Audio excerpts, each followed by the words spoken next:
Hi friends, welcome to my channel. నేనైతే henna mix చేస్తున్నాను. చూడండి, దీంట్లోకి పుల్లటి పెరుగు, అలాగే tea or coffee decoction prepare చేయడం లేట్ అవుతుంది అనుకుంటే పౌడర్ వేసేసుకోండి. నెక్స్ట్ వచ్చేసి ఎగ్, అలాగే కలబంద, ఇంకా మెంతులు, పెరుగులో నానబెట్టిన మెంతులు, వాటిని మిక్సీ చేసేసుకుని మెత్తని పేస్ట్లా చేసుకుని దీంట్లో కలుపుకోండి.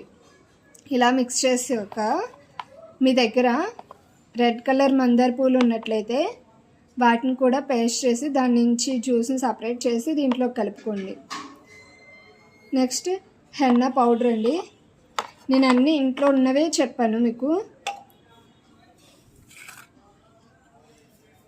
చూడండి, హెన్నా పౌడర్ మీ హెయిర్కి ఎంతైతే హెన్నా సరిపోతుంది అనుకుంటారో అంత మిక్స్ చేసుకోండి. ఇలా మిక్స్